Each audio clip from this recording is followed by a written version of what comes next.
Naiinis ka ba sa buhay na puno ng konsumisyon? Alam niyo kung bakit? Kasi nga ho, hindi maliwanag ang ating misyon sa buhay.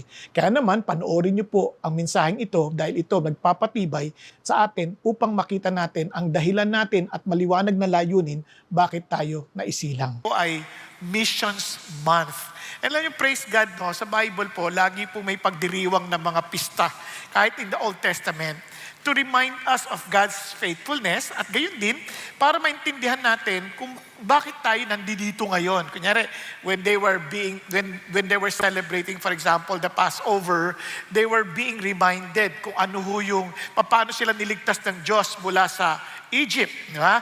So, yung mga ganong pagkakataon ay napakahalaga. Ganon din sa atin. Ano ho? Kasi sa dami nating hamon sa buhay, kung hindi ho maliwanag yung ating reason of existence, hindi tayo basta-basta makakatawid. Kaya nga marami ho sa atin ngayon, punong-puno ng konsumisyon kasi walang misyon. Nakuha ninyo? Hindi, totoo ho yan. Kaya tingnan nyo, kahit anong kumpanya, hindi ho sila uunlad at hindi sila tatagal kung hindi maliwanag ang kanilang misyon of existence. For example, tingnan ho natin itong mga kumpanya na to.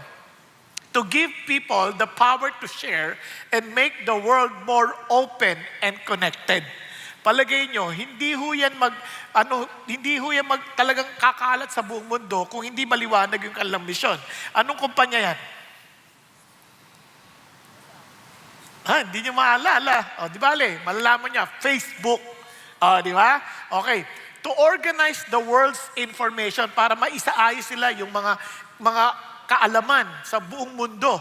At ito'y maging universally accessible para madali mo makuha at malaman at magamit. O ano yan?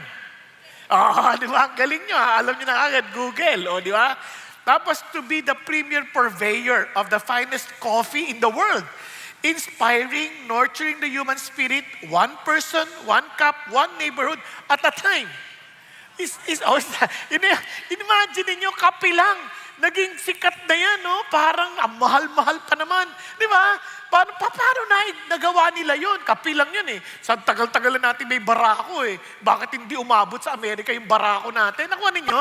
Pero kasi maliwanag sa kanilang mission. Ito pa. Ayan, sabi niya, to make unique sports cars that represent the finest in Italian design and craftsmanship, both on the track and on the road. O ano yan? Ferrari, di ba? Biruin mo yung ating pong dating sikat na pinagmamalaking jeep. Gumagawa na tayo, di ba? Pahaba ng pahaba yung kabayo, tsaka parami ng parami. Naalala niyo po yun? Saraw. Yun. Sikat na sikat po yung saraw noon. Pero hindi naging maliwanag yung kanyang misyon.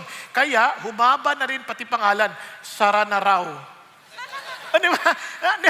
Sorry hindi naman sa paninira ho sa kanila. Kaya lang, it only means na pag hindi maliwanag yung mission natin, hindi tayo tatagal. Now, tayo po, natanong nyo rin po ba, bakit ka ba naipanganak? Why do you exist as a person? Di ba? Tanong yung katabi mo, ikaw, ano bang dahilan mo? Ba't ka ba naisilang? Di ba? Sabi ho sa biology, 500 million semen ang nag-away-away at ang mukhang lumabas, yan. Sa dami naman ng pagpipilian, ba't ito pa? Di ba? Pero praise God, kasi ibig sabihin, ikaw ay nagwagi. Di ba? Kaya wala hong taong talunan. Wala hong taong isinilang na talunan. Kasi nga, lahat tayo ay panalo. Di ba? Out of so many, parang semen na nagtalo-talo, yung pinakamalakas, yun ang nanalo. Di ba? Praise God. Kaya naman, sabi ho ni Mark Twain, ang ganda ho yun, paalala niya sa atin, the two most important days in your life are the day you are born and the day you find out why. Alam nyo, itong malungkot sa marami, no? Kung hindi tayo nilikha ng Diyos, obviously, hindi na natin kailangan maintindihan ano pa yung mission na yan, di ba? Kasi, total, aksidente lang naman tayo from non-living things to living things to becoming a monkey. Tapos, biglang nag-evolve ka na into a person like us, di ba? Siyempre ako, hindi man ako papayag nun. Medyo hawig, pero hindi talaga. Di ba? Mas improved naman na tayo doon, malayong-malayo na. Yun, daming buhok, ako nga halos wala na eh. Pero ang ibig ko sabihin, parang wow, yung bait ng Diyos sa atin, because we are created beings, we have mission. We have reasons of existence. Tama? Now, ngayon, ang problema, may mga tao, malungkot na nga hindi nila alam yung mission nila, mas malungkot yung nabubuhay sila sa maling mission. Di ba, mas malala yun. Kaya tama si Pastor Peter, binanggit niya ito kanina umaga. The greatest tragedy is not death, but life with the wrong purpose. Can you imagine, ginugugol mo lahat ng energy mo sa mga bagay na hindi pala yun ang dapat mong ginagawa. Di ba? Ang lugi ka doon.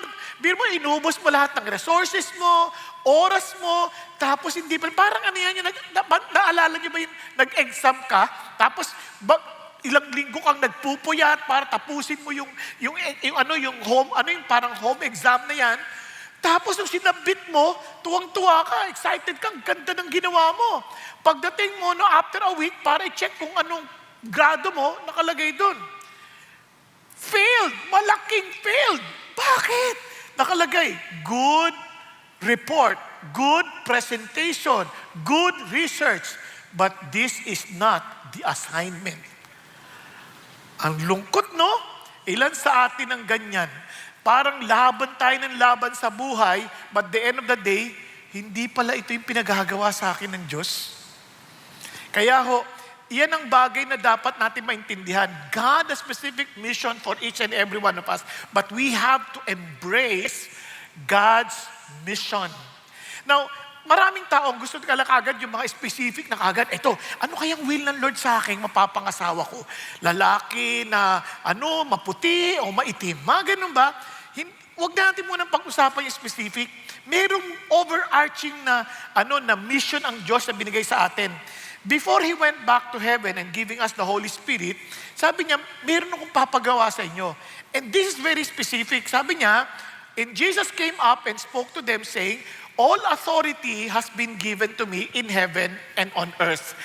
Sino naniniwala na ang kapangyarihan sa langit at sa lupa ay na kay Kristo?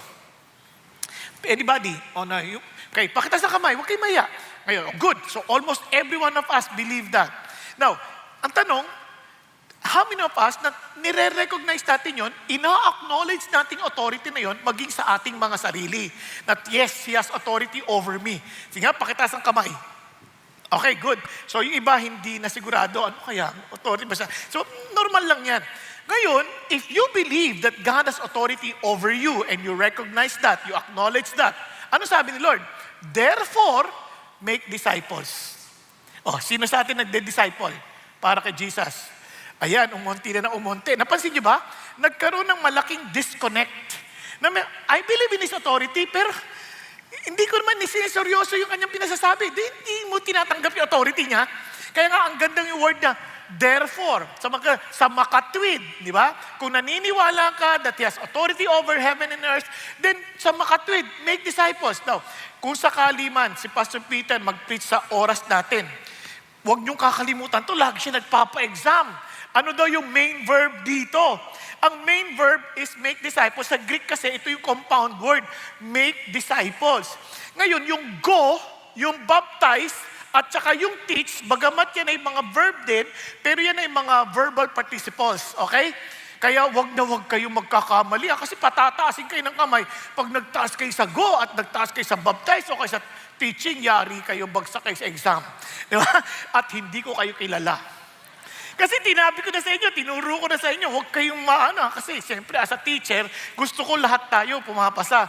Pero isang bagay na naintindihan, the reason why I'm sharing this with you, kasi lahat tayo, may kanya-kanya tayong giftings, no? Pero meron tayong common na mission. For example, hindi lahat tayo gifted na kumanta sa harapan to lead worship. Hindi naman tayo lahat tinawag ng Diyos para mag-lead ng worship. But we are all called to make disciples. Tama? Hindi tayo lahat tinawag mag-usher. Pero lahat tayo tinawag to make disciples. Hindi lahat tayo may gift of generosity. Pero lahat tayo tinawag ng Diyos to make disciples. So, kumbaga, bagamat may iba-iba tayong mga giftings, pero meron tayong mandate na binigay ang Diyos. And that is to make disciples. Paano ko gagawin yan? Sabi ng Lord, go! Sasadyain mo talaga yan. Then you baptize them. Yung baptize them in the name of the Father, you make them committed, and be identified with God Himself. Ano yung God? Sabi niya, ito yung image si God. The name, isa lang the Father, the Son, and the Holy Spirit. Kaya bagamat yung Trinity, wala yan sa Bible, pero makikita mo sa Bible. Wala yung word, pero nandiyan yung essence, di ba? Kaya nga, isang pangalan lang, pero sa pangalan ng Ama, ng Anak, at ng Espiritu Santo. Then sinunod niya, sabi niya, teaching them to observe. Hindi naman sinasabing, just teach them yung kinuman ko sa'yo. Pakita mo kung paano yan ina-apply. Kaya teach them to observe. Napansin po? Teach them how to obey. Teach them how to apply that. So yan, makikita natin yan kahit sa mga magulang, yung mga nanay. Minsan, hindi naman tayo mahusay magturo, pero yung ginagawa natin, ginagaya ng anak natin. Minsan, sabihin natin sa mga anak natin, huwag kang sisigaw, ha? Huwag kang sisigaw! Nandiyan mo! Opo! Hindi, kahit anong ituro mo, yung the way you are doing it, obviously, yun ang gagayahin. Nakuha? Ayoko nag-aalala ka, ha? Pwede? Matuto kang maging kalmado. Kakainis mo. Magtataka siya din gagayahin niya kahit anong sabihin mo. Hindi kasi nila nakikita basta yung sinasabi. Kaya nga, observe. Tama? Yun ang idea ng Panginoon Diyos. And ang ganda, and I am with you always. Hindi kita iiwan. Sasamahan kita. Kaya naman, sa CCF, yan ang ating main thing. Kasi we major on the major and we keep the main thing. Magkamali, kumbaga sa bagay na hindi natin, ang dami natin mga activities, di bali mo nang hindi maatinan lahat. Huwag lang yung to honor God and make Christ committed followers who will make Christ committed followers. Kaya nga meron tayong D-groupings, no? Because we are helping others to be committed followers of Jesus. At sa ganun din, sila rin matuto rin to be followers of Jesus. Kaya tuloy-tuloy ho yan. Kaya mapapansin nyo, pinakita ni Jesus yan. Kaya nga, unang-una, we are to honor God. In everything we do, hangad natin for the Lord is to be pleased. And obviously, we can please Him by following His mandate, His command. Kasi pag di mo sinunod yung command, binabastos natin yung kanyang authority. Nasusundan po natin. Kaya sabi ng Panginoon, tinan nyo sabi ni Paul, therefore we also have as our ambition, whether at home or absent, to be pleasing to Him. Yun ang ating hangad. Kaya sabi ng Lord, for we must all, ulitin ko we must all appear before the judgment seat of Christ. Walang exemption. Pakisabi sa tabi mo, haharap ka kay Jesus para ikaw ay litisin o huhusgahan. Are you ready for that day? Di ba? Hindi man agad, pero malapit na. Dalawa lang pagpipila natin. Pagdating ni Jesus o tayo ang mauna. Tama? Haharap at harap tayo kay Lord. So that each one, sabi niya, may be recompensed. Kung bang bibigay niya yung nakarapatang, kumbaga, gantimpala o gantimpalo. Nakuha? Sasabi niya, for his deeds in the body, mabuti man o masama. Nakuha natin? Lahat ng ginawa natin, mabuti o masama, ay haharap tayo sa Panginoon at hahatulan niya yun. Akala ko ba pag Christian ka na, hindi ka nahahatulan. Hindi mo naintindihan. Pag Christian ka na, meron pa rin maghahatol para sa gantimpala. Tingnan nyo, sabi niya rito, each man's work will become evident for the day will show it because it is to be revealed with fire. Lahat ng ginawa natin, padadaanin sa apoy. And the fire itself will test the quality of each man's work. Di ba? If any man's work which he has built on it remains, hindi nasunog, we will receive a reward. But if any man's work is burnt up, nasunog, he will suffer loss. But he himself will be saved, yet so as through fire. Ay, sa wakas, sabi ng iba, hindi, ganito yan. Kung tayo po'y nag-aaral, kung may katatanggap tayo ng award, sinong natutuwa? Di ba? Tatay, alam mo, ano pangalan mo, Iha? Ha? Ella, ano apelido mo? Ha? Lubugin? Okay. Sige, diba? Lubugin, no? Halimbawa, ito na, graduation. Ella Lubugin, first honor. Di ba? Itatahigan. Tapos, sino unang sisigawan tuwa? Magulang. Sabi niya, anak ko yan. Manang-mana sa akin. Di ba? Pagka hindi honor, mana sa'yo. Diba? Praise. Diba? Saya-saya niya. Sino ang ino-honor mo? Yung tatay o nanay ang na-honor eh. Ganon din sa Panginoon. Once you receive this reward, na-honor natin siya and we please God. Di ba? Na-honor ang Diyos sa atin. Kaysa naman yung, ano ba yan? Anak ko ba yan? Ba't ganyan yan? Di ba? Ayaw naman natin yun. Obviously, hindi naman gagawin ng Lord sa atin yun. Kaya lang, we all want somehow to offer something to the one we love because we want to please Him. Amen po? Kung meron akong papangarap, yun lang, makita ko lang, Lord, meron po ako may offer sa'yo. Ang hirap naman kung lahat sunog eh, no? Lahat sunog, parang sayang naman. Yes, naligtas ako, pero how I wish I have something to present before my God. Amen? Now, kaya naman tinan niyo si Paul. Grabe si Paul. Determinado siya kasi gusto niya talaga ma-please si God. Sabi niya, but I do not consider my life of any account as dear to myself. Hindi ko na pinapahalagan yung buhay ko.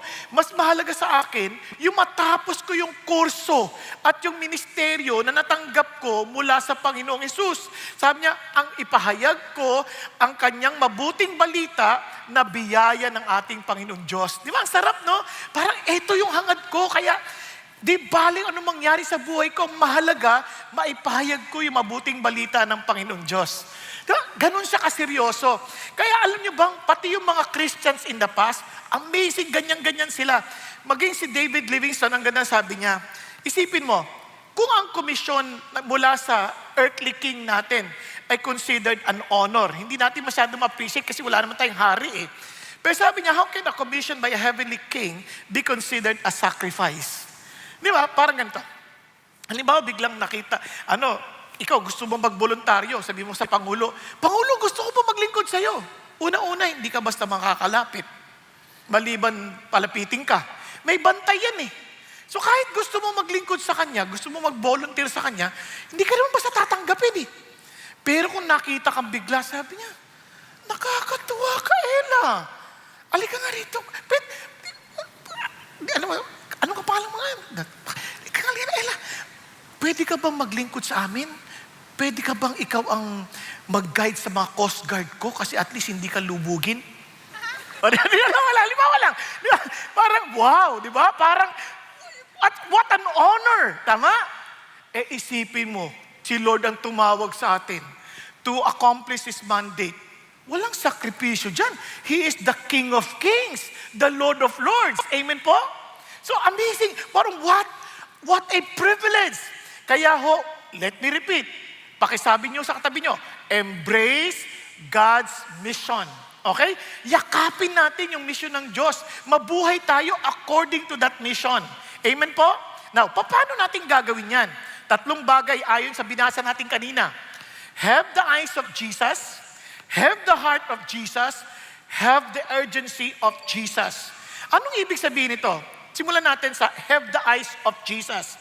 Sabi niya sa Matthew, tingnan niyo po Jesus was going through all the cities and villages, teaching in their synagogues and proclaiming the gospel of the kingdom and healing every kind of disease and every kind of sickness. Napansin niyo si Jesus, He was so intentional. Kung paano niya sinabing go and make disciples, He Himself demonstrated that. Siya mismo pumupunta sa mga villages, sa mga cities. At at that time, sabi ho ni Josephus, isang Jewish historian, mga 200 villages and cities in Galilee alone. At doon, pinupuntahan niya, at yung smallest village, mga 15,000 yun na tao. And he was willing to go to these different kinds of people to minister to them, whether they are somebody or nobody. Basta he went there as in to minister to as much as possible to everybody. Naku, kaya amazing si Jesus. Ngayon, ganyan din ang hangad niya para sa atin. Kaya yung mga Christians in the past, yung nakilala na si Jesus, umakyat na si Jesus sa langit, at binigay sila ng Holy Spirit, tingnan nyo naman sila, kahit pine-persecute na sila. Tingnan nyo sabi, They took his advice, and after calling the apostles in, they flogged them and ordered them not to speak in the name of Jesus. And then he released them. Kunwari sinabi sa inyo, okay, go, make disciples. Nahiya ako, ayoko. Biglang sabi niya, ikaw wag na kayo magpipreach. Siguro ba sa atin? Yes! Yes! Pero hindi Sila baligtad. Nung nirelease na sila, sabi, wag i-preach si Jesus, they went on their way from the presence of the council, rejoicing, tuwang-tuwa pa, that they had been considered worthy to suffer shame for His name. Iba nga ayaw na pag ininsulto siya, siguro buang against ka, no? Eh, grabe, parang ayaw mo na lang magsalta. Tapos pag tinukso ka pa sa opisina, oy, pastor, ano ba? No, pastor, no? Kasi pag nagkasalta ka tungkol kay bisa sasabihin, pastor Di ba? O kaya kung ano-anong insulto tatawagin sa'yo, oy, Padre Damas, huli ka dito.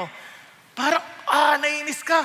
Pero sila baligtad, tuwang-tuwa pa that they have been considered worthy to suffer shame for His name. Tapos tingnan nyo ang ginawa nila. Huwag daw magsalta tungkol kay Jesus. And every day, in the temple, and from house to house, they kept right on teaching and preaching Jesus as the Christ. Hindi lang sila sa templo pa, sa lugar ng kung saan nagsabi sa kanilang huwag sila magpipreach. Tapos nagbahay-bahay pa sila. Nakakatuwa. Ganon sila kaseryoso sa kanilang misyon. Okay ba yan? Now, tingnan nyo, lalong lumala pa yung persecution, di nangagkalat na sila kung saan sila napunta. Anong ginawa nila? Therefore, those who had been scattered went about preaching the word. Grabe, no? Sa atin, praise God, wala tayong ganung persecution. Halimbawa lang, nilipat ka ng department dahil gusto nilang, doon ka sa ayaw ka nilang kasama.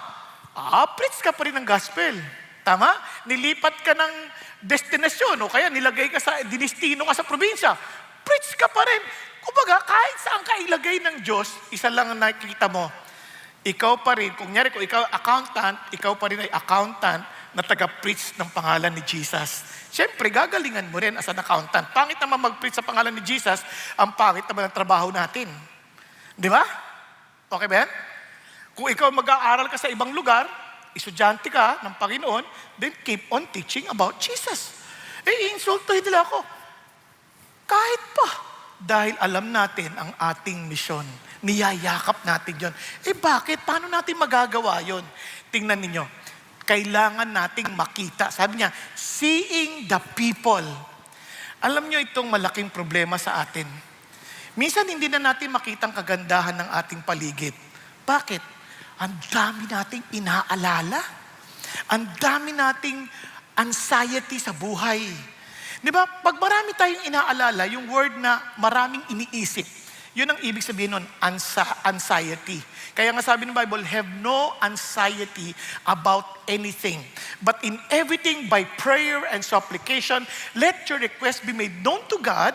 And supplication with thanksgiving, let your request be made known to God. And the peace of God, which surpasses all understanding, will keep, look at the words, heart and mind in Christ Jesus. Isa na lang iniisip mo, si Jesus lang. Tayo, minsan kaya yung mga Christians, hindi na rin po makaisip na talagang dalhin yung mission ng Diyos. Puro iniisip natin kung si mission natin sa buhay. Nainisip natin ano kakainin, anong panggagastos. Alam nyo, hindi natin naintindihan. Sabi ng Bible, if we put first His kingdom and His righteousness, all these things shall be added unto you. Sa totoo lang, hindi tayo pinagkukulang ng Diyos. Sa tagal ko na naglilingkod sa Panginoon at naglilingkod ako by faith, hindi ako pinagkulang ng Diyos miski minsan. Maging ang aking mga anak nakapagtapos sa pag-aaral, and God provided for them. Kaya nga, mapapansin nyo, kaya iba, hindi ho nila makita. Minsan, yung iba po, nakita lang yung tao. Kung sila may nagtatrabaho, hindi naman po masama yung nagtatrabaho sa insurance, ano? Kaya lang, minsan, pagkakita pa lang dahil sa insurance na trabaho nila, pera to, pera. Nakikita sa tao, puro peso sign. Pag ito, nakuha kong kliyente to, panalo to. Ulitin ko, hindi masama naman magtrabaho ganyan, pero hindi naman sila dapat iniisipan natin pagkakwartahan. Ang una nating iniisip, kaluluwa yan na ililigtas ng Panginoon, at kung sakaling siya'y biyayain ng Diyos at ikaw pagpalain ng Panginoon, gamitin siya, praise God! Pero hindi ng ating puntirya. Alam niyo, nakakalungkot, maging mga pastor, ganyan ang naiisip. Pag nakita yung mga tao, tithes to, tithes. Ano ba? Mas mahalaga yung kaluluwa kaysa sa anumang perang yan. Kaya nga hindi tayo nagpapasa ng mga basket. Kasi nga, kung gusto mo magbigay sa Diyos, ibigay mo sa Diyos. Hindi yung, tithes ka, yari ka sa akin. Alam niyo ba, minsan, nakakalungkot, mga pastor nag-aaway-away dahil lang sa membro, dahil siya pa naman nagbibigay ng malaki sa amin. Di ba nakakalungkot yun? Our provision does not come from any human being. It comes from God. Kung ginamit man ng Diyos ang tao, hallelujah, pero galing kay God yun. Di naman niya pera yun. Pera ni Lord yun eh. Nakuha ninyo? Kaya hindi kayo titingin sa tao, lalapitan ko to, kakaibiganin ko to.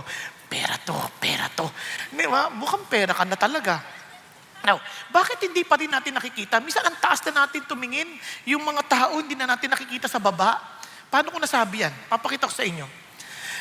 Napansin niyo ba yung mga Christians? Pag nagpa-potluck, tawag ng potluck, ayaw nang tawagin potluck, kailangan daw pot bless. Sabi ko, wala sa dictionary yung pot bless eh. Kahit anong gawin ko, walang pot bless sa dictionary. Potluck. Kasi daw malas, hindi daw pwede yun kasi luck is swerte.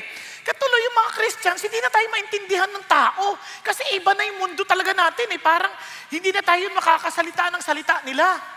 Kaya ayaw ng potluck. Pot bless daw. O sige, pot bless. Hindi na tayo naintindihan ng kapwa natin. O ka na, maglaro na tayong badminton. Ay, huwag masama yan. Dapat good minton. Ha? Ano nangyari sa atin? Kaya alam mo, hindi na tayo makaabot sa kanila kasi iba na ang mundo natin. Totoo naman yun, pero hindi totoo. Si Jesus nagkatawang tao. Nagkatawang tao para maintindihan nila yung tao, para maabot natin yung tao. Hindi tayo angat sa kanila. We need to understand their language. We need to speak their language. Amen po? Minsan nasa opisina ka, biruin mo naman. Ikaw yung pinaka-CEO. Bigla ka nagsalita. Kailangan natin ayusin ang ating trabaho. Amen? Ano kaya? Gamitin naman natin yung salitang naintindihan nila. Hindi nila naintindihan yung amen. Ang intindi nila, amin ang amen. Di ba? Hindi nakukuha. Kaya dapat medyo bababa tayo sa kanilang level. Amen po? Kaya nga si Jesus Christ, napakagandang halimbawa, itong nakakalungkot. Sobrang ating kaabalahan, hindi na nakikita yung tao. Kasi may sarili na tayong agenda, kasi agenda ng Diyos. Kaya tuloy sabi ng isang kanta, every day they passed me by. I can see it in their eyes. Nakikita niyo ba sa mata nila? Sabi niya, empty people filled with care. Headed who knows where. Hindi nila alam saan sila pupunta. They're just too busy working. Payat na puyat. Pero makikita mo sa kanilang mga mata, hindi nila alam kung anong ginagawa nila. Pagod na. Sobrang daming alala. Problema, pati Christian, nakikipagsabayan pa. Hindi tayo ganoon. We have our God. We can run to our God. We can trust our God. Amen po? Kumbaga, habang nag-aalala mundo, we have the solution. And sabi niya rito, on they go through private pain, living fear to fear. Laughter hides their silent cries. Only Jesus hears. Bisa makita mo, tatawanan sila, mga barkada sila, tatawanan. Pero kung alam nyo lang, punong-pulo sila ng takot sa puso. Tinatago nila lahat ng kapighatian nila sa puso. Kung lalapitan mo lang, kakausapin, kung tinitignan mo lang sila mabuti, at pinanonood sila mabuti, baka sabihin mo, kamusta ka na talaga? Iniwan na ako na asawa ko eh. Bigla niya mararanasan, kawawa naman pala itong taon to. Kala ko tawa ng tawa lang. Yung pala iniwan na siya ng asawa niya. Amya, yung anak ko hindi umuwi eh. Sumama sa boyfriend. Iyak na naman iyak. Pinag-aral ko siya ng mabuti. Ganyan. Tapos kausapin mo, classmate mo. Kumusta ka na? Eto. Walang nagbabago. Bagsak pa din. Kinopyahan ko na yung kanan. Kinopyahan ko yung kaliwa. Pareho silang mali. Kawawa. Kasi hindi natin pinapansin. Hindi na alam kung anong ginagawa nila. Nakuha natin? But God is telling us, come on, people need the Lord. At the end of broken dreams, sabi nga ng awitin, He's the open door. People need the Lord. When will we realize people need the Lord? Alam nyo ho, kaya tingnan nyo, ang karamihan sa mga quote-unquote Christians, para na rin pariseyo. Ang nakikita, puro kamalian. Tingnan nyo, parang sabi niyan, then it happened that Jesus was reclining at the table in the house. Behold, many tax collectors, mga traidor sa bayan, naniningil ng buwis para sa Romano.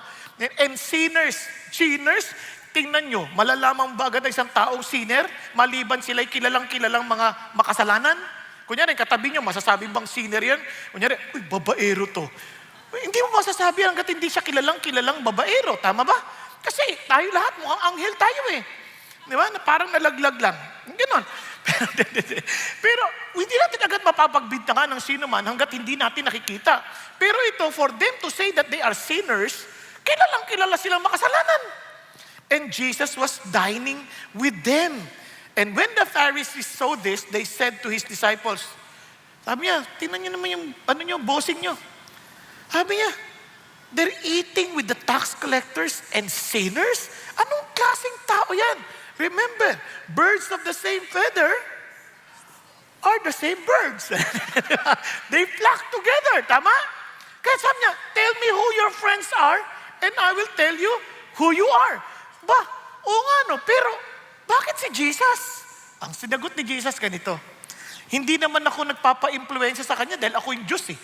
Sila ang ini-influensya at inaabot ko. Kaya sabi niya ganito, when Jesus heard this, He said, it is not those who are healthy who need a physician, but those who are sick. But go and learn what this means. I desire compassion and not sacrifice. For I did not come to call the righteous, but the sinners. Alam niyo kung meron tayong nakakatuwa, may kapangyarihan tayo kasama si Jesus. Kung tayo kilala natin si Lord, hindi tayo magpapa-impluensya. Tayo ang mag-i-impluensya. Amen po? Kaya hindi natin dapat sila kutsain. Minsan, kaya hindi tayo makaabot sa mga ibang tao. Kasi nakita natin, tingnan mo sa sama na ugali nila. Tingnan mo, nagkokopyahan, nag-cheating arrangement sila. Ay, ang kakapal ng buka. Tapos magagalit tayo, susumbong natin. Nangongopyaw sila. Pag tinanong mo, bakit ka ba nagagalit? Kasi tataas ang grade nila eh. Di ba? Di yabang lang din ang pinaglalaban mo. Hindi ka ba naawa na hindi sila natututo dahil sa kanilang pagkokopyahan? Di dapat tulungan natin silang maintindihan. Bakit ba gusto kitang mag-aral? Halika, tuturuan na lang kita para matuto ka nang sa ganun, hindi masayang ang iyong pag-aaral dito. Kung mangungopya ka, hindi ka matututo. Nakuha ninyo? Kasi nakita ko yung nag-aaral ako, kawawa yung mga nangungopya. Pagdating ng board exam, nanginginig sila, panay ang review, walang maintindihan. Kasi kopya ng kopya eh. Kaya napuwersa ako mag-tutor. Yun, bagsak sila lahat. Ako lang pumasa. Kawawa naman din. May pumasa din. Pero isang bagay na kailangan natin maintindihan, nakikita ba natin sila? Are we too busy to see these people and to hear their cries inside? Ang pangalawa ay have the heart of Jesus. Kasi hindi lang niya nakikita eh. Tingnan mo, He felt compassion for them because they were distressed, dispirited like sheep without a shepherd. Ano sinasabi ni Jesus? Yung word na compassion, ito pong salitang ito, hindi ho madali itong salita na to. Sa Griego po, hindi ito normal na ginagamit. Ito ay kinoin ng salita ng mga alagad ni Kristo. Isplaxidumai. Bang hirap-hirap, parang siomay eh, di ba? Parang, anong klaseng siomay to? Hindi. Ang ibig sabihin niyan, sobrang lakas ng description niyan, yung parang, nung nakita mo, naapektuhan yung bituka mo, yung parang yung gut, parang naapektuhan ka, parang nakasusuka ang kanyang kalalagayan na awang-awa ka na kung hindi ka gagawa ng anumang bagay na solusyon para sa taong yan, hindi matitigil ang sikmura. Nakuha?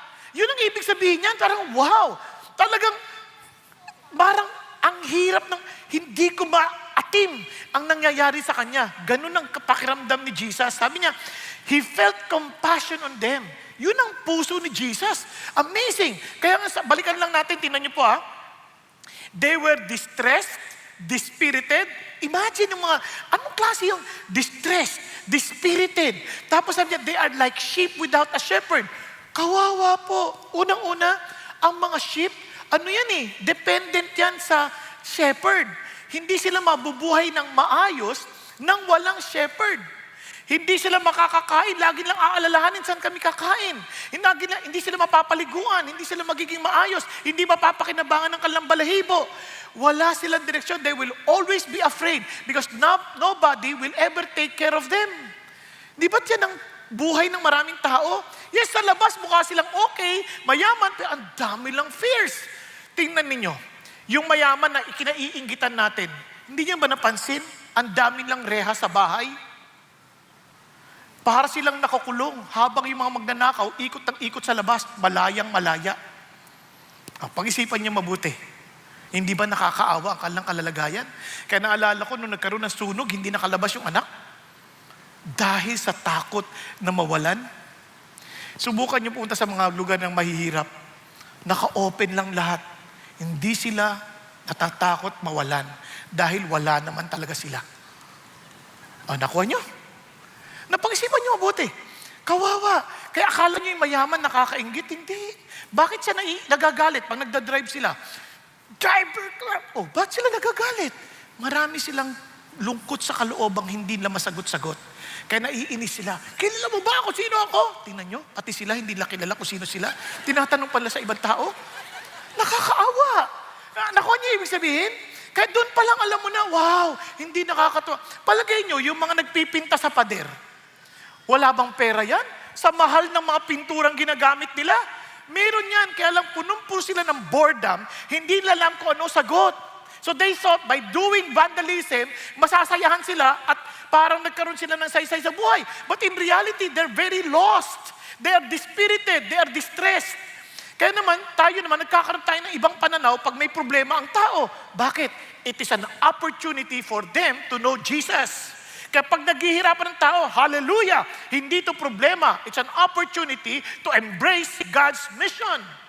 Nagkakaintindihan? Kaya huwag tayo malulungkot. Uy, grabe, may problema kami sa opisina. Nagkakatanggalan. Habang lahat ay nag-aalala, ikaw naman, praise God because my future is in the hand of my Lord. He knows my future. I don't need to be afraid. Diba? Kasi siya, ang grabing insurance policy natin. Kasi kaya natin silang hikayatin. Naalala ko si John Wesley, nagpipreach siya sa mga heathens. And yet, wala siyang pagkakilala kay Jesus. Nung nandun siya sa barko, talagang bunagyo sila. Lahat, nagkukuhanan ng pan-jacket na panligtas. Si John Wesley, takot na takot. Sabi niya, pumunta ako para iligtas sa mga heathens. Pero sino magliligtas sa akin? Samantalang yung mga Moravians, kanta ng kanta, binibigay pa nila yung life jacket nila sa kanila. Kanta ng kanta. Sabi niya, bakit kayo ganyan? Kasi kami kay Lord kami.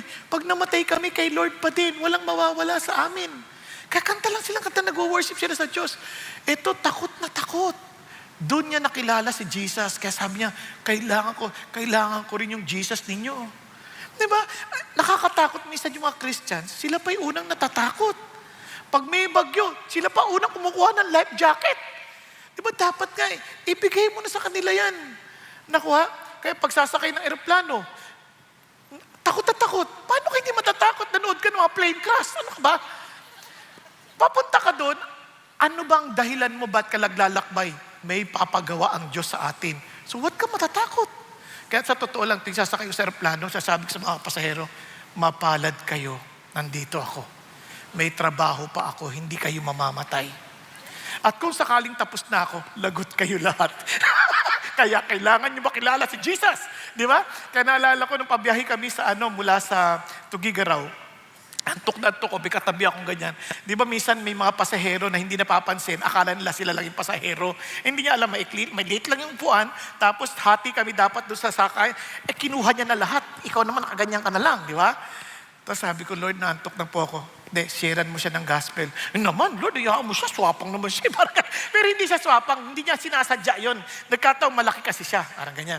So sabi niya, sharean mo. So hindi ko na muna sineran, nakatulog muna ako. Pero kinukulit pa rin ako ng Lord. Mamaya konti, tinanong ko siya, sabi ko, taga saan ka? Sabi niya, taga ano ako, taga Tugigaraw. Sabi niya, ganun ba? Sabi niya, ba't ka pupunta Maynila? Susundin ko yung misis ko. Oh, nakita mo na to? Siyempre, kumuha din. Kung ano yung dala ko, lagi po ako may dalang ganito eh. Ito. Kapag mabilisan, ito na ginagamit ko. Nakita mo na to? Ano nababasa mo? For the wages of sin is death. Pero alam mo, lahat tayo mamamatay. At hindi lang yon. Pwede tayo maligtas dyan. Paano? But the free gift of God is eternal life. O, di ba? Basahin mo ha. Ayan. Tapos kwento na siya. Alam mo, tapos nagkikwento na, ipababa niya. Sayang, sana kaninang pa ako kinausap. Kasi bitin ako eh. Parang gano'n, bitin ako, sana kinausap. Dihiyang-hiya talaga yung sabi ko. Di bale, panoorin mo na lang ako ha. May pelikula ako sa YouTube eh. Nagtuturo ako. Pastor ako eh. Ganun. Ganun ba? O sige. Di, nagkausap kami. Tapos kinuha niya yung tiningnan niya yung YouTube channel. So praise God.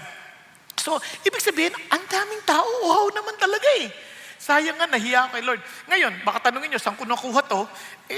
Bumili lang kayo ng MX3, meron to sa ibabaw eh. Diba? Hindi ko pinopromote yung MX3 ha, pero kung kailangan nyo talaga, kung gusto natin, lahat maraming paraan.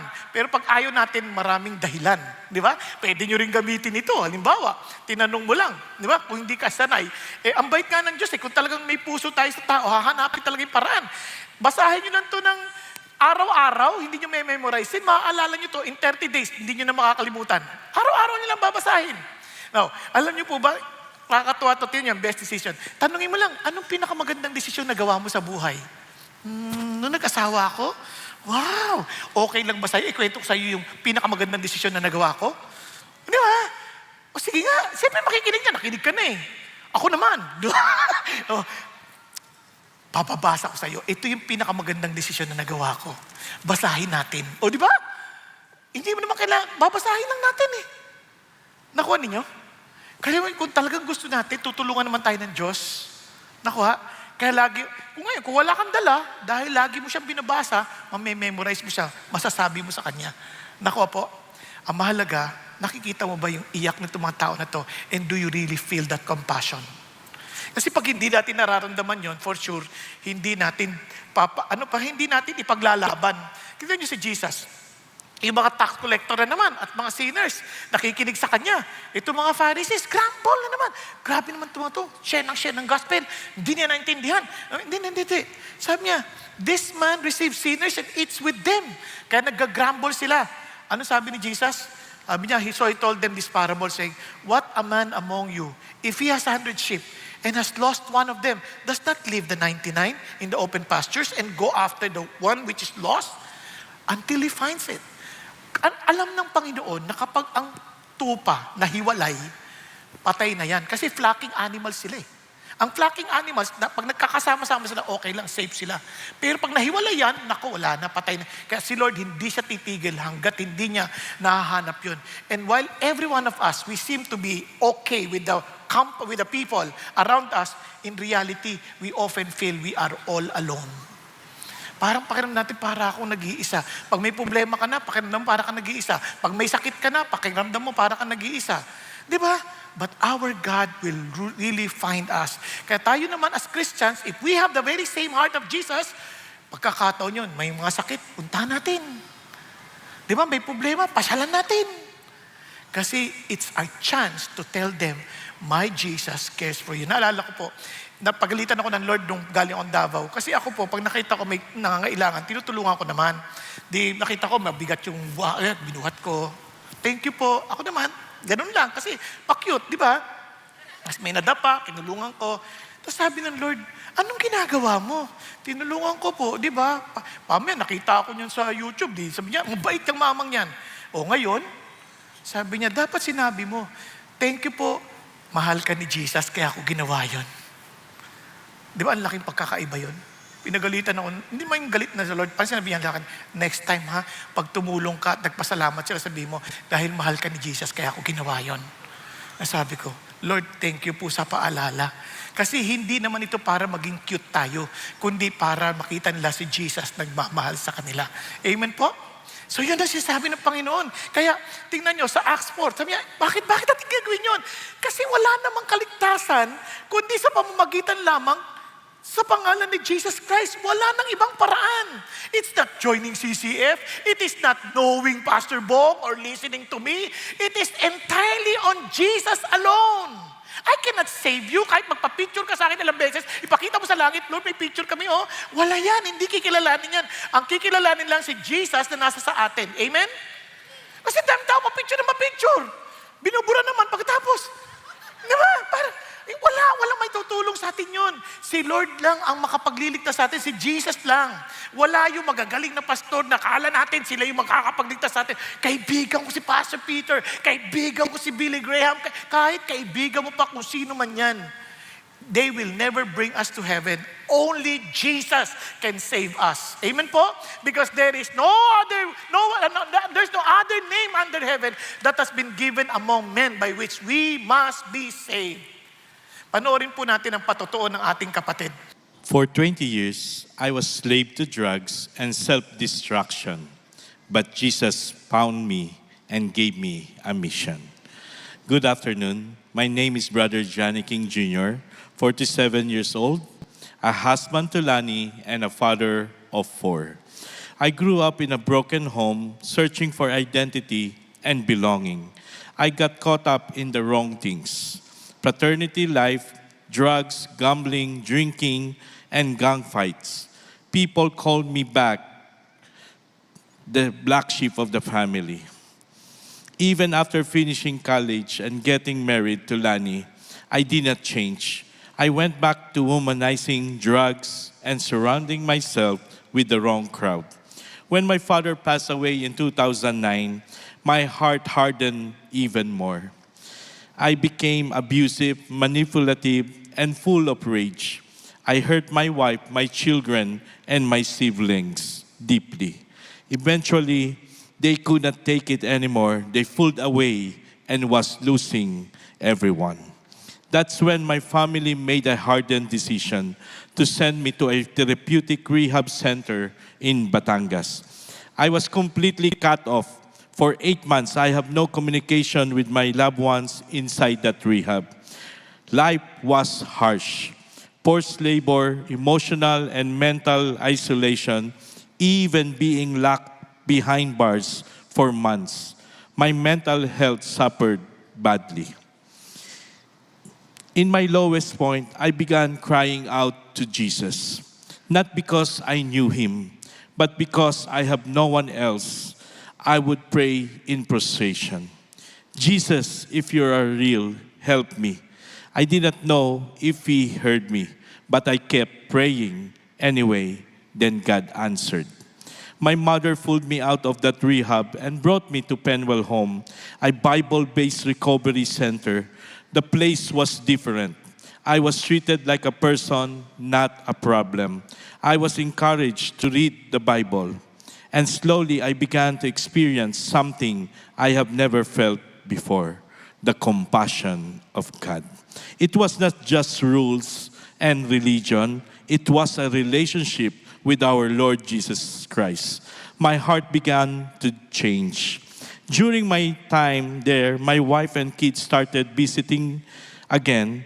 We worshiped together. And in one of those moments, I broke down and told God, from this day forward, I will follow you for the rest of my life. And by His grace, He began restoring everything I thought I have lost. My marriage was restored. My children welcomed me back. My relationship with my mom and sibling was healed. We were given a new beginning. But God did not just heal me. He gave me a mission.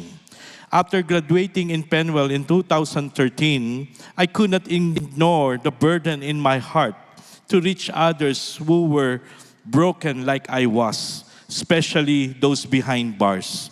In 2015, I was assigned to lead the CCF Biyahe Jail Ministry or Binigyang Laya ni Jesus under the leadership of CCF MI. We started small 5 jail visit per week with around 30 PDLs or person deprived of liberty, attending a few volunteers, some of whom were former inmates themselves. We faced a lot of rejection. At first, some jail officer did not take us seriously, but we pressed on. Every week we led worship, shared devotion, and conducted small group using the 4Ws and GLC materials and purpose-driven life. We pray with the inmates, disciple them, and raise up leaders among them. Over time, we added family days, medical mission, gift-giving retreats, even boodle fights to help them feel seen and valued. By God's grace, the ministry grew today. Biyahe Jail Ministry reaches out 40 city jails nationwide, 2 rehab center ministering, praise be the Lord. Ministering to around 2,400 PDLs annually with the help of 180 faithfully and dedicated volunteers from different CCF satellite churches. We even received accreditation from the BGMP national headquarters. Some of those were released now and attend CCF. Some have joined D groups and others have become leaders and themselves. I never imagined God could use someone like me to reach others, but that's what He does. He transformed lives. He sent us back to the field to love others with the same compassion we receive. Today, my wife and I continue to be discipled and lead our own D group. We also serve in CCF Taytay Council of Servants, still amazed that God could use our broken story to bless others. I was completely lost, but Jesus found me, healed me, and sent me. There are still so many out there hurting, forgotten, behind physical and spiritual bar. The harvest is plentiful, the need is great, but there's always hope and true transformation in Jesus. My name is Johnny King Jr. Once was lost, but now I am found, and by God's grace, I will continue serving and sharing the good news wherever He send me. To God be all the glory. Amen. Praise God. Isipin nyo, no? Pag inisip mo talaga, parang wala nang saysay yung buhay na yan. Eh. Parang wala na yan. Drugista, wala. Pero somehow God saved him. At kita mo naman, umaabot sa ibang tao. Ilan kayang mga drug addicts na nangangailangan ng Panginoong Hesus? Yung iba nga, hindi naman kailangan drug addicts eh.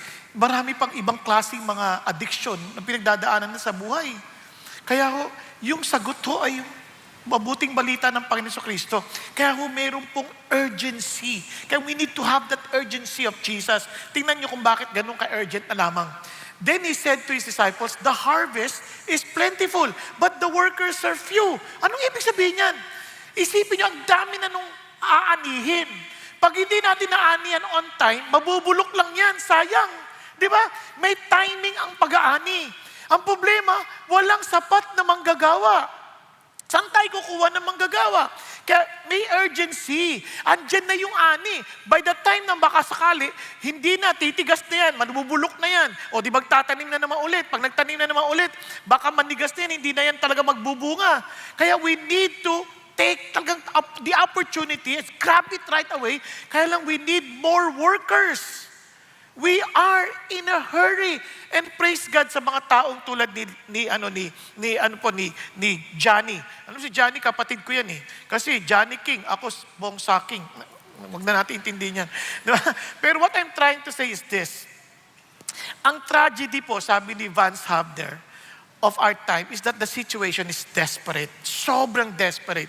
But the saints are not. Alam nyo kung kaya minsan hindi na talaga kumikilos, kasi wala naman tayong matibay na conviction. Pag-isipan nyo mabuti. Ang heart ng Diyos, gusto niyang maligtas ang tao.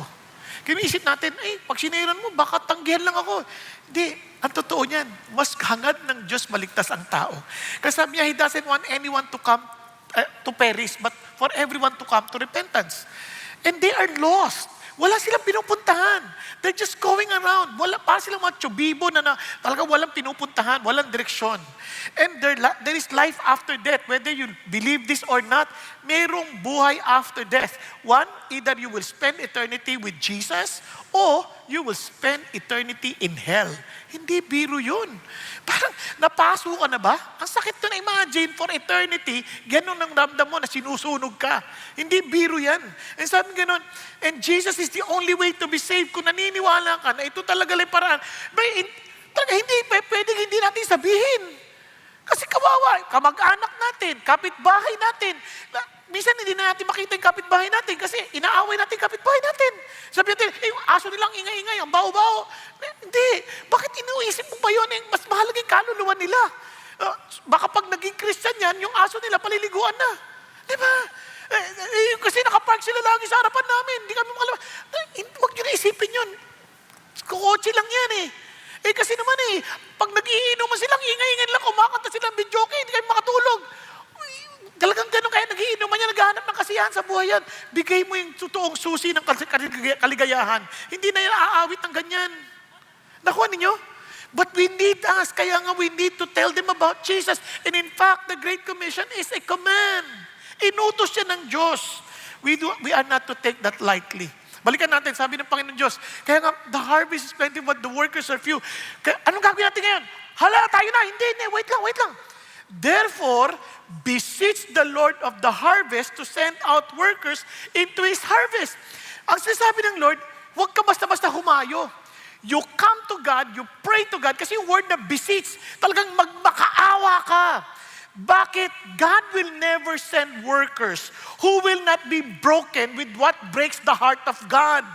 Parang ganito, nakasadubukan nyo na mag-hire na trabahante, na kung magtrabaho, anong tawag dyan sa Tagalog na yun? Parang, yon pabaya. Di ba? Bakit? Hiwala sila ng puso ng may-ari. Ngayon, si Jesus, the moment you pray to the Lord of the harvest, meaning, pinapasan mo yung puso ng may-ari ng harvest. Tama ba? Dahil doon, kaisa kita. Kaya, yung kaisa kita, yun ay papadala ko. Kaya unless you sense the urgency yourself, hindi kita papadala. Kaya you better pray first. Because kung hindi natin, kung dala natin yung pasanin, imposible hindi natin ilaban sa Diyos. Kaya tinan nyo, sa Luke, ganyan sabi niya, the laborers are few, therefore beseech the Lord of the harvest to send out laborers into His harvest. Tama ba?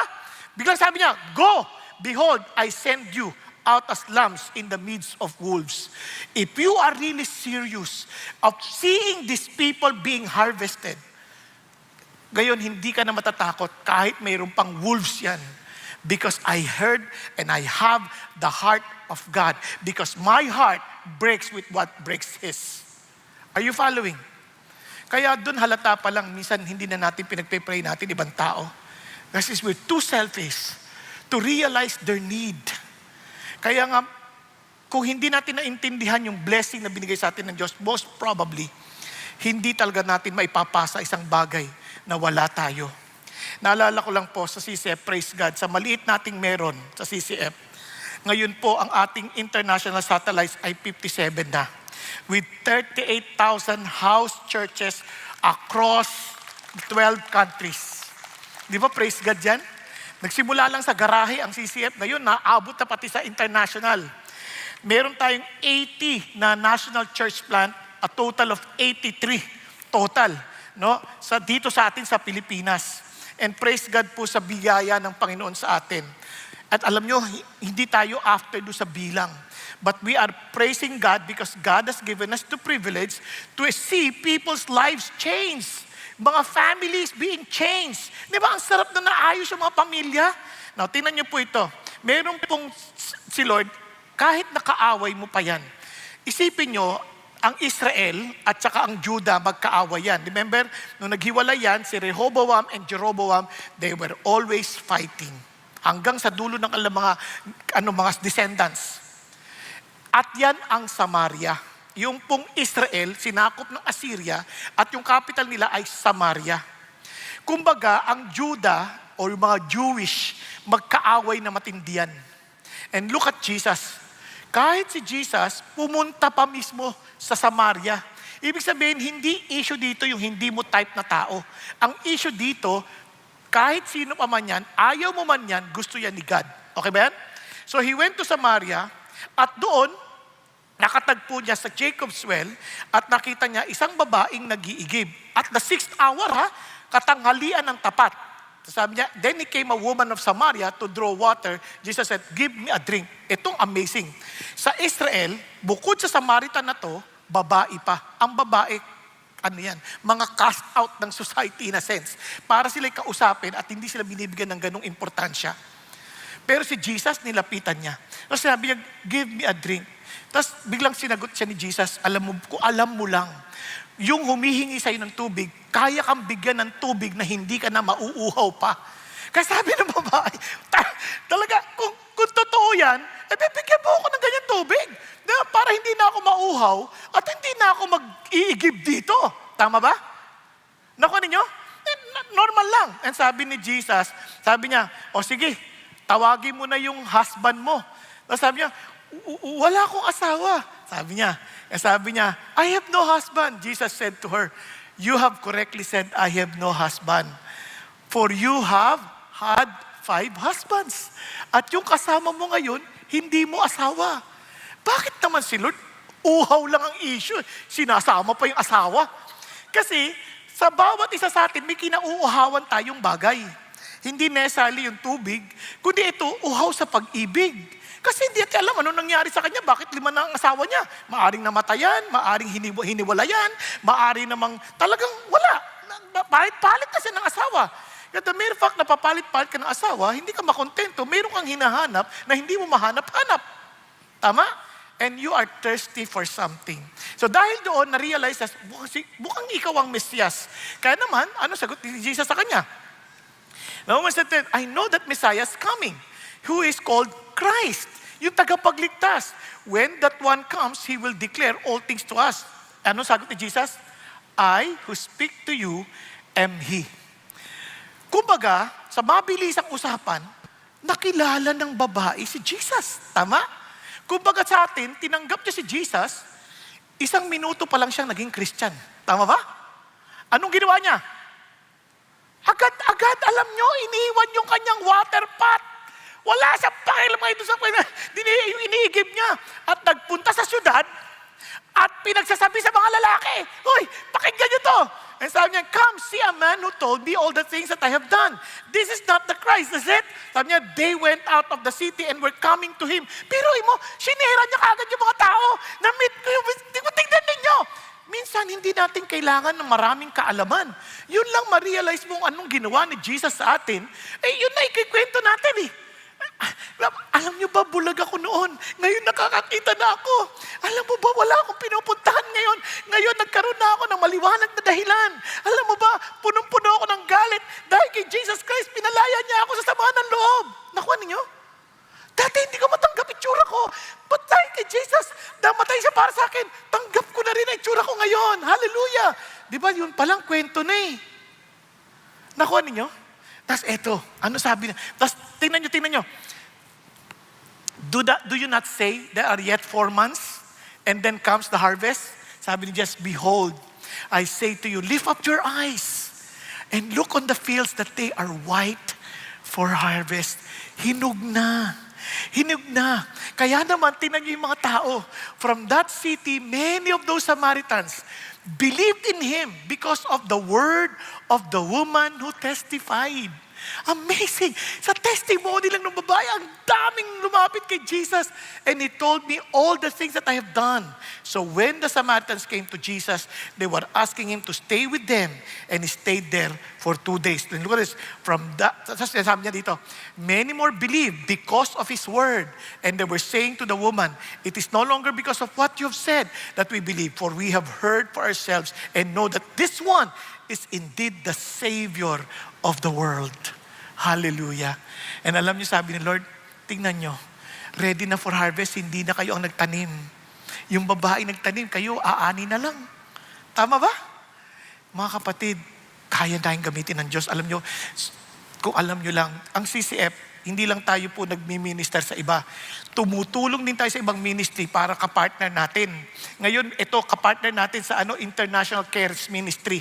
Panoorin po natin anong ginagawa ng Diyos sa Mindanao at Visayas. Ha? Mabilis na lang, tingnan niyo lang po.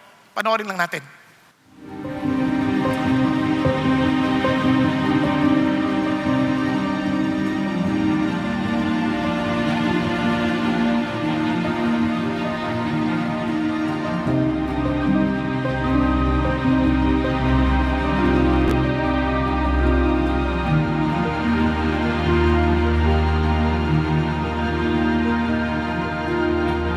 ICM's network of pastors are pastors that are ultra for themselves.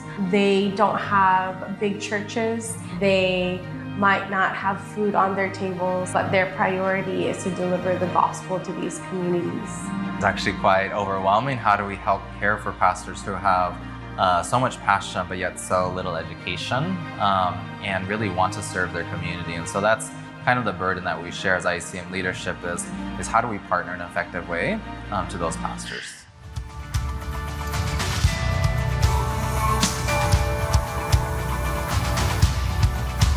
So ang GoViral talaga is malaking ambag sa ministry namin sa Bohol. Wala tayong guide, wala tayong curriculum or tawag natin na sistema kung paano mag-implement sa church. Pero mas maganda pag mayroon tayong sistema. Then started ng phase 1, napag-aralan yung pray, care, share. Nagkaroon po ng pagkakataon na kapag-share ng salita ng Diyos. At biyaya po ng Panginoon, marami po nakakilala sa Diyos. Kita ko there is a rapid reproduction when it comes sa small groups tsaka yung house churches natin. Fulfilling kay as a pastor, hindi lang ka naka-reach out sa mga lost, mas na help mo yung mga ministering to the ministers. So yung fellow pastors, yun ang pinakamaganda. May mga prayers ako dati na hindi ko in-expect na ngayon ina-answer ni Lord through ICM and through GoViral.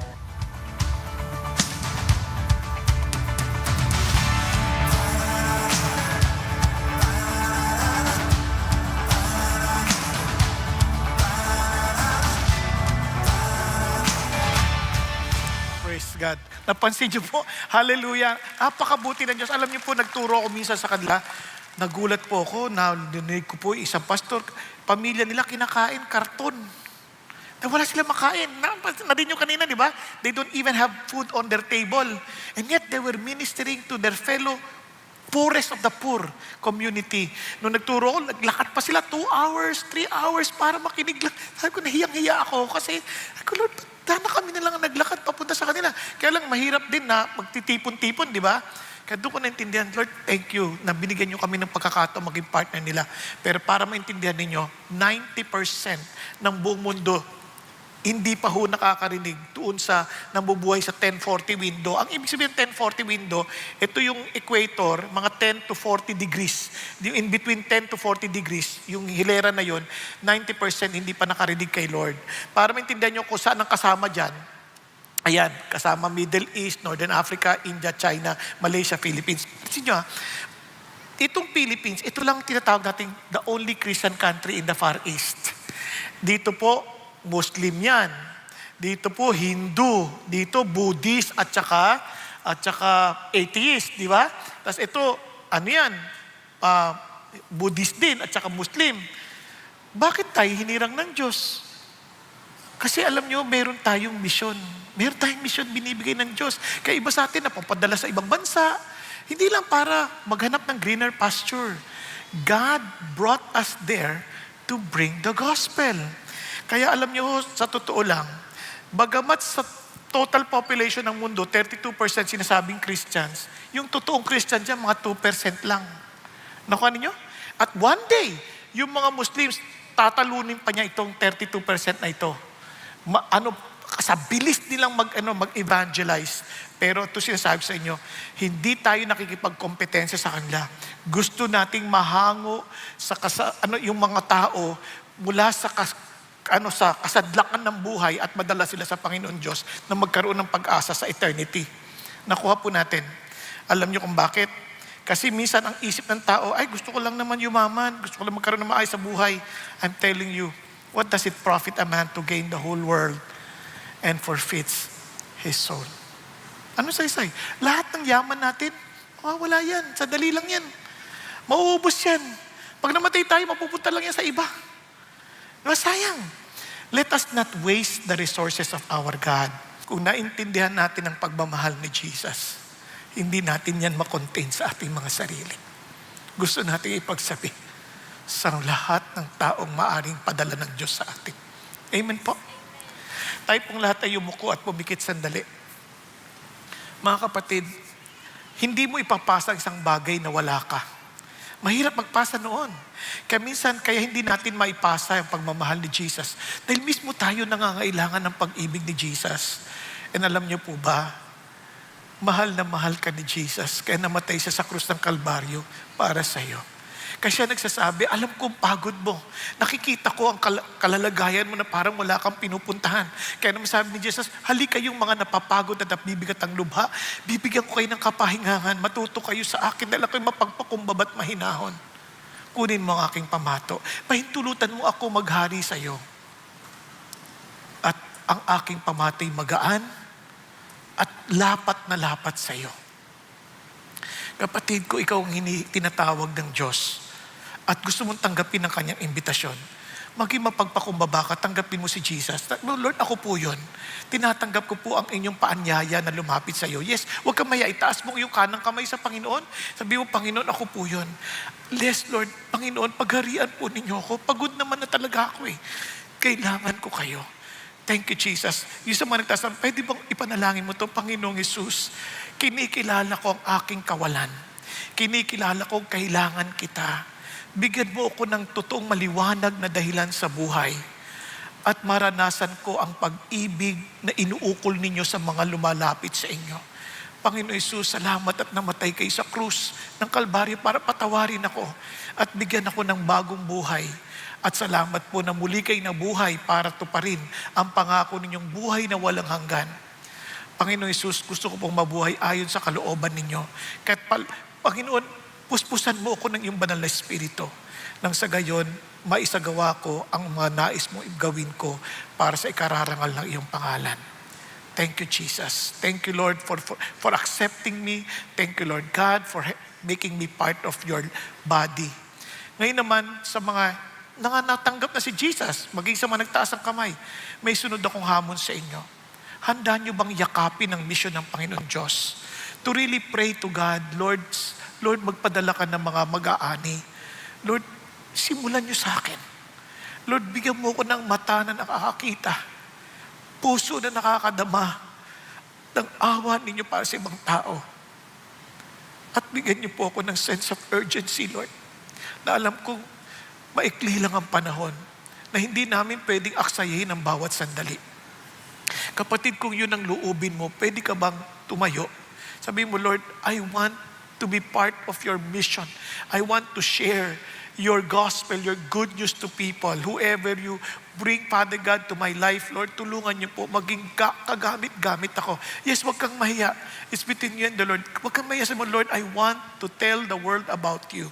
Kung yan ang loobin mo, tayo ka. Ngayon, kung hindi naman, okay lang, manatili ka lang nakaupo. Unless na hindi mo kayang tumayo. Thank you, Jesus, oh God. Lord, I thank you that you see all these people standing up. Thank you, Lord, for their commitment, Father God, to tell the world about your mission, about your salvation. Lord, thank you for their willingness to embrace, Father God, the mission that you have entrusted us, Father God, to accomplish. So I pray that you may find us faithful, O God. So allow us to have the eyes of our Lord Jesus, to have the heart of our Lord Jesus, and also to have the urgency to tell the world about Jesus. For He alone can save humanity, O God. He alone can save any one of us, O God. And thank you, Lord, for giving us the privilege to be part of your army to fulfill your mission. Thank you, Jesus. Thank you, Lord. And Father God, I pray for for the family we represent, oh God, for every family we represent. May you protect all of us, oh God. May you allow us to be so passionate, Father in heaven, to declare your good news, oh God. Salamat din, Panginoon, that you will empower your people, Lord God, with your Holy Spirit, that we may have the boldness, Father God, to declare, to preach, and to teach the good news, Father God, to everyone you will bring to us, oh God. Thank you, Jesus. We give you all the praise. We give you all the glory. In Jesus' mighty name, hallelujah. Amen and amen. Praise God.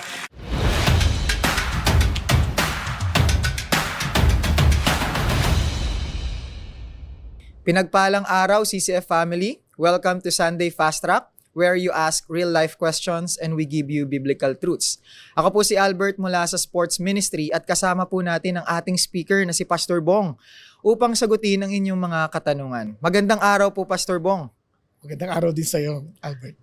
Maraming salamat po sa inyong mensahe tungkol sa buhay na may misyon. Para po sa una nating katanungan, sa pananaw po ninyo, ano ang mga kadalasang dahilan kung bakit may mga taong namumuhay na parang walang maliwanag na layunin? Alam mo, karamihan sa atin, pinalaki ng mga magulang na wala ring maliwanag na layunin. So pasa-pasa lang yan. Kaya naman, ang Panginoon nilinaw to sa atin. Sabi niya, ako ang ilaw ng sanlibutan. Ang sino mang lumalakad sa akin ay hindi na lalakad sa kadiliman pa. At hindi alam ng tao yon na tayo po ay nasa dilim, at kaya naman kung saan lang tayo pumupunta, kung ano lang yung gustuhin natin, yun ang ating ginagawa. Pero ang Diyos meron siyang maliwanag na layunin sa bawat isa sa atin. Kaya kung lalakad tayong pabalik sa Kanya, pamubuhay tayo ayon sa Kanyang pangunguna, yun, makikita natin ano yung layunin niyang tinalaga para sa atin. Kaya yun ang pinakamahalagang bagay sa buhay. Ito, alam niyo na nakakalungkot, kahit may mga tao na akala nila meron silang layunin, kanya lang, yung kanilang pinamumuhay ay hindi layuning ayon sa talagang tinalaga ng Panginoon Diyos para sa kanila. Katama si Pastor Peter, sabi niya, ito ang mas trahedya sa buhay ng tao, ang mamuhay na may maling layunin. Thank you so much, Pastor Bong. Pangalawa po, paano po ninyo ipapaliwanag ang pagkakaiba ng maling layunin at tamang layunin sa buhay, lalo na sa konteksto ng pananampalataya? Ayan. Alam mo, sa tao, isipin niyo to, kung hindi tayo nilikha, wala tayong pag-uusapang layunin kasi parang lahat ay aksidente. At yaman din lamang naniniwala tayo na tayo nilikha ng Diyos. Meaning, meron siyang dahilan kung bakit niya tayo nilikha. Meron siyang specific na layunin para sa atin. Kaya, paano natin malalaman kung tama yung layunin o hindi? Hanggat hindi tayo nakakonekta sa Diyos, hindi natin malalaman kung tama yung ating ginagawa o hindi. Kaya kailangan bumalik tayo sa Diyos na siyang naglikha sa atin upang mapaliwanag sa atin kung ano yung layuning itinalaga niya para sa atin. Thank you so much po, Pastor Bong. For our last question, ano ang mga paraang upang matulungan ang isang tao na mahanap ang tamang layunin ng kanyang buhay ayon sa kalooban ng Diyos? Ayan. Katulad na sinabi ko sa kanina, una, kailangan niya makipag-isa sa Diyos. At pag nakipag-isa sa Diyos, doon niya magiging familiar siya sa mga naisin ng Diyos. Malalaman niya mula sa salita ng Diyos. Malalaman niya mula sa mga kapatiran niya sa Panginoon. At doon makikita niya, ito pala yung nais ng Panginoon. Sa Biblia, meron pong mga maliwanag ng sinabi, ito yung layunin. At yung specific, yun na yung sa lakad mo sa Espiritu Santo. For example, isa sa mga layunin ng Diyos ay maging intimate tayo sa Kanya. Kasi sabi ng Bible, pag yung pinakabuod ng Kanyang salita ay mamahalin siya ng buong puso, kaluluwa at lakas, at mamahalin ng ating kapwa gaya ng pag-ibig natin sa ating sarili. Ang isa pang mga maliwanag na layunin ng Panginoon, humayo ka at gumawa ka ng mga alagad ko. Di ba? Sila ay bautismohan mo sa ngalan ng Ama, ng Anak at Espiritu Santo at ituro mo sa kanilang sumunod sa lahat ng aking ipinag-uutos at sasamahan kita hanggang sa dulo ng daigdig. Ibig sabihin, yun ay isa sa mga maliwanag na layunin ng Panginoon Diyos kasi inutos niya yun eh. Yun ang tinatawag ng Great Commission. At marami pang iba. Pero sa kasalukuyan, balik ka ulit doon sa pinaka-general principle ng Diyos. Maraming salamat po, Pastor Bong, sa pagsagot ng aming mga katanungan. At bago po tayo magtapos, nasa kalagitnaan na tayo ng taong 2025 at panahon na muli upang magkaisa sa pananalangin at lalong makilala ang Diyos. This July 16 to 19, magsama-sama po tayo sa CCF Mid-Year Prayer and Fasting at palalimin natin ang ating pananampalataya sa pamamagitan ng pagkilala sa Diyos sa pananalangin ayon sa Kanyang mga katangian. Sama-sama po tayong magdasal, mag-fasting ngayong July 16 to 19, 7:30 p.m. Dito po yan sa CCF Center at sa mga satellites na malapit sa inyo. That's it for our CCF Sunday Fast Track. God bless.